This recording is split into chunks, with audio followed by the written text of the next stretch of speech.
One criticism often directed at HeyGears printers is that they were heavily tied to the company's own resin products, which tend to cost more than many alternatives.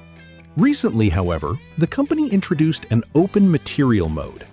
I tested it with several third-party engineering resins and manually adjusted the exposure settings. The feature works, but it does require more experimentation than simply using the pre-configured profiles provided by HeyGears. The proprietary slicer software deserves some credit as well.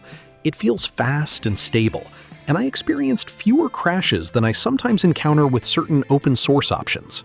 Looking at ownership costs over a period of 3 years, replacement components are definitely on the premium side. On the other hand, the printer's solid construction suggests that you will not be replacing parts nearly as often as you might with a lower-cost machine.